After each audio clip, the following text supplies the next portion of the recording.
Hi everyone, and welcome to Sports Watch. If you like the content, please press the bell icon for further notifications and like, share, and subscribe to the channel. Jake Paul versus Mike Tyson on Netflix has to be the worst thing that has happened to boxing. How that fight is being allowed to take place is also beyond comprehension. Jake Paul is an YouTuber, and Mike Tyson is one of the greatest and fiercest boxers to have ever lived. To mention their name in the same sentence is a travesty in itself. And now, in this weird world of influencer boxing, we have to sit through this horror show in which a 27-year-old influencer is fighting a 57-year-old boxer who has been retired from the sport for over 20 years. Mike Tyson is fighting a boxing novice half his age. One can only imagine the load of trash that would be coming out of Paul's mouth in the build up to this fight, and if he gets his hands raised, you would never hear the end of it from him. It would be a dark day for boxing if we were to see Iron Mike Tyson, who has inspired millions across the globe because of his boxing prowess, to lose to Jake Paul. This is just a cheap publicity fight to gain attention, and that's exactly what Jake Paul does. In his short career, he has fought old, washed up, retired MMA fighters with a huge weight advantage. A close look at some of Paul's notable opponents: a 40-year-old Tyrone Woodley, who was on a 5 fight losing streak in the UFC, a 38-year-old Ben Askren who had had hip surgery and who was a grappler and doesn't even know how to strike, a 47-year-old Anderson Silva who was also Jake Paul's most notable win, a 39-year-old basketball player Nate Robinson, and lastly a 38-year-old Nate Diaz, who isn't the best stand-up guy going around.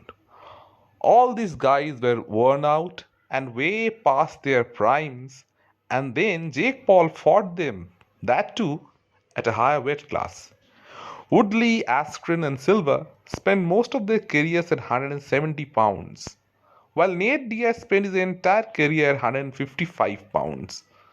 Jake Paul fought all of them at middleweight, with everything to his advantage.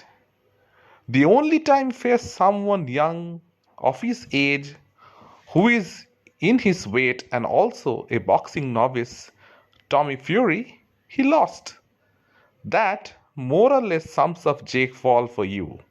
And after his loss to Tommy, he fought two absolute bums who nobody knew. He made money and fame at the expense of these fighters.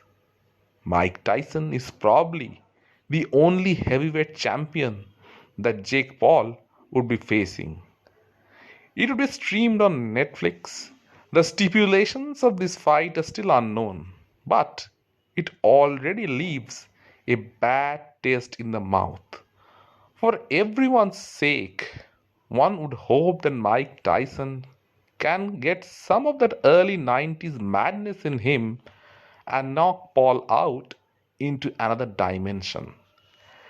That version of Mike Tyson was the meanest and the most dangerous one in boxing and would have smashed Paul to pieces. To the boxing gods, their one prayer: give us that Iron Mike for at least one round against Jake Paul. He won't live to tell anyone about it.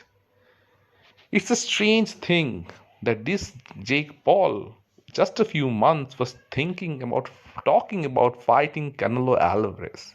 Once again, Canelo is the pound for pound king, but still, Canelo still is of a smaller weight than Jake Paul. And even if he fights Canelo, he would get smashed to bits. Canelo shouldn't even entertain fights like Jake Paul. All these Paul brothers do is cheap publicity stunts. And this fight with Mike Tyson is just one of many. Let me know in the comment section what you feel. And if you like the content, please like, share, and subscribe to the channel.